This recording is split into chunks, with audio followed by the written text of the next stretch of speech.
So as Danny said, I'm Allison Aubrey of NPR News. We've got a great panel for you here today. Everyone has compelling characters who've overcome obstacles. We will hear all about them.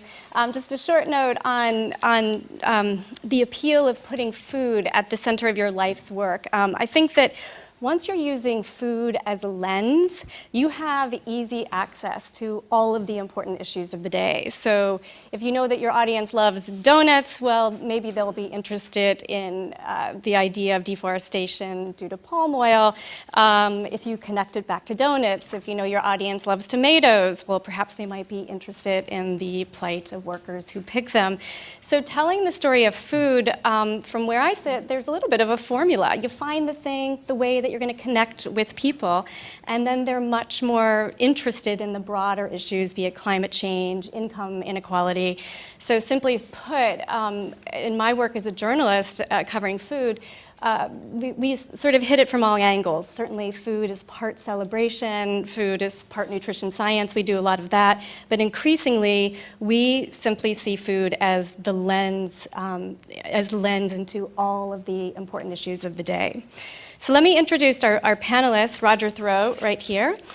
He is an author and journalist. His book, The Last Hunger Season, A Year in an African Farm Community on the Brink of Change, is full of both, I started reading it a couple of days ago, I'd say it's full of both outrage and inspiration, painting the picture of small farmers in Western Kenya. He was a reporter at the Wall Street Journal for 3 decades, 20 of those years as a foreign correspondent based in Europe and Africa.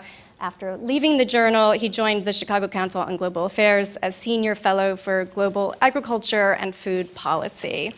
Next to him, Sam Frome is a veteran journalist who focuses on the intersection of food, agriculture, and the environment. He is the co-founder and editor-in-chief of Food and Environment Reporting Network known as FERN. He's also the author of In Search of the Perfect Loaf, a home baker's odyssey. And the man really can bake some bread. I know that firsthand. He taught my colleague Dan Charles how to make a stellar loaf of bread. Next we have Vicki Robin. Vicki is the co-author of a perennial bestseller called Your Money or Your Life, and the author of a new book, Blessing the Hands That Feed Us, Lessons from a 10-Mile Diet. She's been called the prophet of consumption downsizers by the New York Times. She designed and launched something called the 10-Day Local Food Challenge for eaters who wanted to kickstart their shift to local eating. Next to Vicki, we have Eric Hoffner, who is a photographer and contributing writer for Grist, EcoWatch, and World Arc.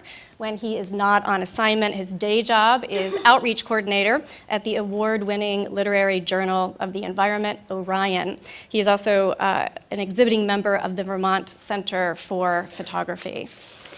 Next to Eric, we have Diana Donlin of the Center for Food Safety. She's the director of the CFS's Cool Foods campaign, a solutions-oriented program that aims to empower the public to make connections between food and climate.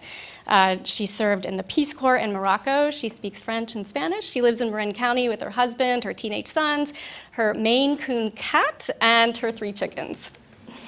And we have at the very end on there Sarah Buzogany. Sarah is the food access planner for the Baltimore Food Policy Initiative, a city that now has, in essence, a food czar. Sarah has previously worked on sustainable ag policy both at the national and the state level, and she has a master's in food policy and applied nutrition from Tufts University and holds a degree in sustainable ag from the University of Kentucky. So thanks to all of you for joining us.